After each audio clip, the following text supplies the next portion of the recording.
Facilities পাওয়া, scholarship পাওয়ার মতো ভালো পাবলিকেশন থাকা, পিএইচডিধারী শিক্ষকদের ক্লাসে অংশগ্রহণ করা, ডিবেটে যাওয়া, কনফারেন্সে যাওয়া। আপনারাই এই প্রশ্নের উত্তর দেন, এগুলো কি স্ট্যামফোর্ড বিশ্ববিদ্যালয়ে আপনারা পান? আপনারা কি পেতে চান না? এটা কি আপনাদের অধিকার না?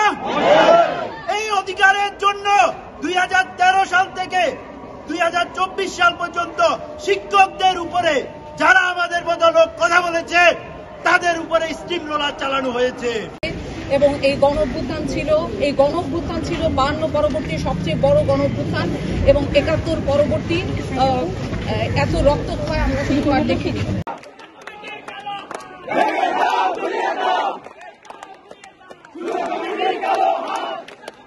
এখানে মূল প্রত্যেকটা ভার্সিটি এতদিন যে সরকার ছিল ওনার আন্ডারে ওনার এজেন্ডা বাস্তবায়নের জন্য এতদিন প্রত্যেকটা পাবলিক প্রাইভেট বিশ্ববিদ্যালয়ে একটা কমিটি ছিল, যে ওই কমিটির মাধ্যমে ওই বিশ্ববিদ্যালয়ের সবগুলো এজেন্ডা সরকারের পক্ষ থেকে বাস্তবায়ন করার জন্য তারা ছিল।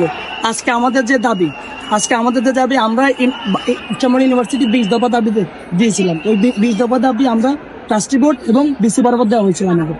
এখন যদি আজকে যে আমাদের এই মুহূর্তে যদি আমাদের যে ট্রাস্টি বোর্ড পদত্যাগ করলো চেয়ারম্যান, এখন আমাদের দাবিগুলো কে পূরণ করবে? এ ব্যাপারে আমরা খুবই আশঙ্কায় আছি। এখন সেক্ষেত্রে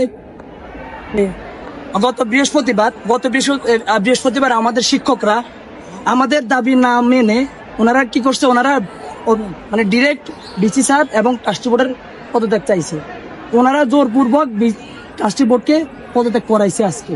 এখন আমাদের যে দাবিগুলো আমরা কার কাছে বলবো? এখন আমরা এই মুহূর্তে চাইতেছি যে আমাদের ট্রাস্টি বোর্ড থাকবে, ডিসি স্যার থাকবে, ওনাদের সামনে আমরা সাধারণ শিক্ষার্থী জবাবদিহি করব, কোনো শিক্ষক না। শিক্ষকদের যদি দাবি দেওয়া থাকে ওনারা বসবে, কিন্তু আমাদের সাধারণ শিক্ষার্থীদের দাবি দেওয়াগুলো ওগুলো আমাদের ট্রাস্টি আসবে, ডিসি স্যার থাকবে, তাদের মাধ্যমে আমরা যদি কোনো সমস্যা থাকে ওগুলো সমস্যার সমাধান করবো। কি মনে হচ্ছে যে আমাদের শিক্ষার্থীদের ভবিষ্যৎটা কোথায় গিয়ে দাঁড়াচ্ছে, কি মনে হয়? আসলে এটার প্রশ্নের জন্যই তো আমরা এখানে আসা, যে এখন এই মানে স্টুডেন্টদের ফিউচারটা কি হবে। কারণ এখন যারা আছে এদের সার্টিফিকেটটা কি হবে, যারা সার্টিফিকেট তুলে ফেলেছে তাদের কি হবে। অনেকেরই অনেক ধরনের প্ল্যান আছে। যারা বাইরে যেতে চায় তাদের সার্টিফিকেট রিজেক্ট হবে, যারা জবে যেতে চায় এদেরও ভ্যালিডিটি নাই। তো এখন আপনারা আসলে কি চান? আমরা চাই এগুলোর কৈফিয়ত, টিচারদের বেতন সহ আমাদের ভার্সিটি যেন আমাদেরকে ভ্যালিডেশন দেয়। এইভাবে পিওটি সবকিছু ছেড়ে তো পালায় যেতে পারে না।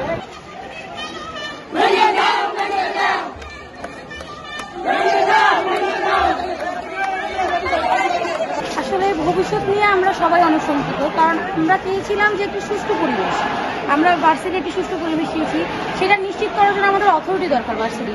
এখন আমরা পদত্যাগ চেয়েছি দুর্নীতিবাজদের, এখন যদি পুরো অথরিটি পদত্যাগ করে ফেলে সেখানে তো আসলে আমাদের ভবিষ্যৎ নিয়ে আমরা খুব শঙ্কিত। আমাদের ভবিষ্যৎ কী হবে, আমাদের ক্যারিয়ার কী হবে, পড়াশোনা কোথায় গিয়ে ঠেকবে, আসলে আমরা এগুলো নিয়ে খুব শঙ্কিত। আমরা এটা চাই না। আমরা চাই অথরিটির একটা ভালো ডিসিশন হোক, তারা আমাদেরকে জবাবদিহি করুক, আমরা আমাদের কোশ্চেনগুলো করি, তাদের কাছ থেকে একটু উত্তর পাই মন মতন। এটাই আর কি, যে আমরা চাই না অথরিটি পদত্যাগ করুক। কারণ আপনারা আসলে কি পদক্ষেপ নিচ্ছেন ওনাদের বিরুদ্ধে, বা কি পদক্ষেপ নেওয়া হচ্ছে? আমরা যেটা নিয়েছিলাম সেটা হচ্ছে কি, আমরা চেয়েছিলাম যে অথরিটি আমাদেরকে ফেস করুক, আমরা তাদেরকে কোশ্চেন করি যে আমাদের ভবিষ্যৎ আসলে কোথায় গিয়ে ঠেকবে, আমরা কি করব সামনে।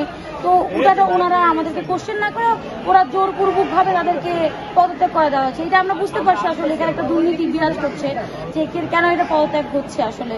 তো আমরা চাচ্ছি যে দুর্নীতি যেন সরে যায়, আমরা আমাদের অথরিটিকে ফিরে পেয়ে আমরা যেন তাদেরকে আসলে প্রশ্নবিদ্ধ করতে চাই যে আসলে তারা কি করছে বা সামনে আমাদের কি হবে।